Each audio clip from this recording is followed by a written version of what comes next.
It's been about a week since I did the 100,000 steps in a day challenge. It seemed like a good time to answer some of the questions that people sent me and just kind of talk about the experience at large. So the first question I got asked was, what'd you do immediately after the challenge? And like I said in the video, the first thing I did was take a hot bath. So before I jumped in the bath, jump's the wrong word.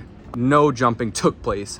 Before I got in the bath, I made a tall glass of lemonade and I probably slammed that thing in about 45 seconds flat while I was soaking it up in the tub. That was awesome.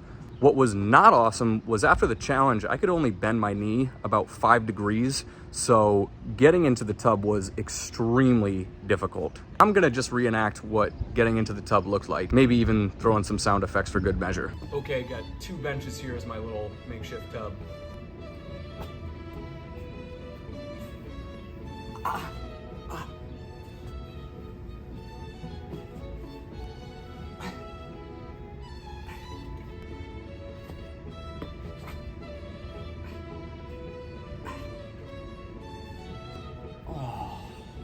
So as for what the injury was, I have no idea.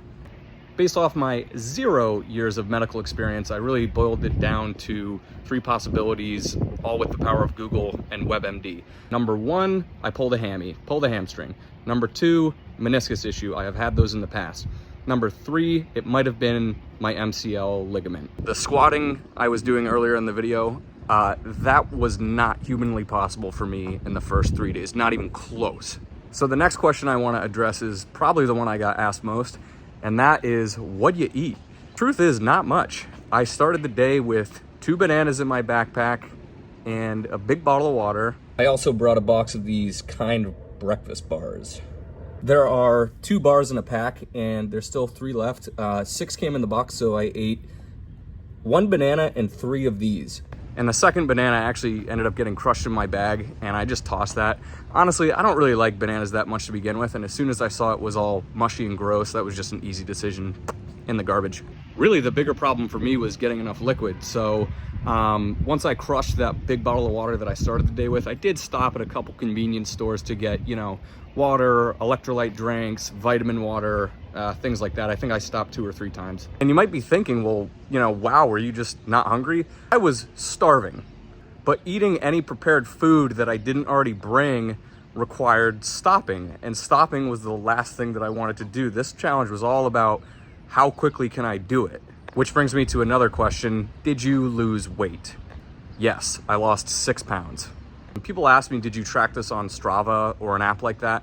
And unfortunately, the answer is no. And the reason why I didn't do that is because I knew that my phone battery had to last me all day, and filming takes up a lot of battery. And I knew I wanted the phone for, music, entertainment, stuff like that too.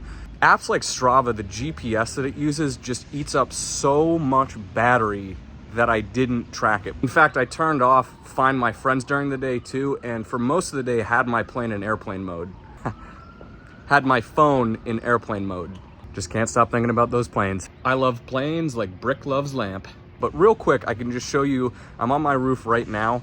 I can kind of show you the whole city and where I went. So like I said, we're up on my roof right now, and the first place that I filmed from was the Williamsburg Bridge, which you're not gonna be able to see because it's behind this building here. But from there, I went up to Midtown. So this is Midtown. This is where I hit 20,000 steps. And then Central Park starts at the base of these really long, tall, skinny skyscrapers here. And the George Washington Bridge is out of frame. You're not gonna be able to see it. It's somewhere over there. And then after that, I basically walked the entire length of Manhattan. Started, somewhere up around there, and then I went back through Midtown here, and made a stop at the World Trade Center, which is right there. Just to give you a sweeping shot again. So, started here, went to there.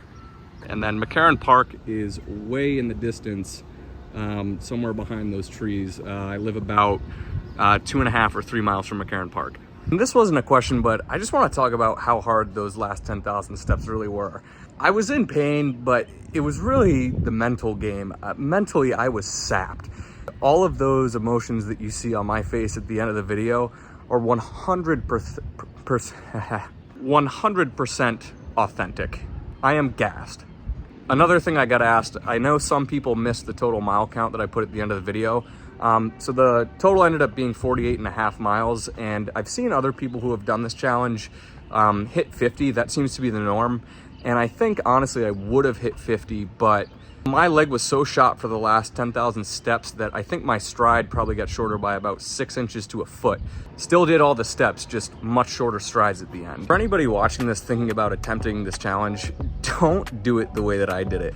Definitely do some preparation and kind of work your way up to 100,000 steps. I mean, you saw how little food I had in my backpack. Don't come to me for advice on how to do this. Just let me serve as an example of how to not do this challenge. And I also just want to say thank you to everyone who took time out of their day to watch me do something really stupid. I greatly appreciate it, and I have gotten an overwhelming amount of support, so thank you to everybody.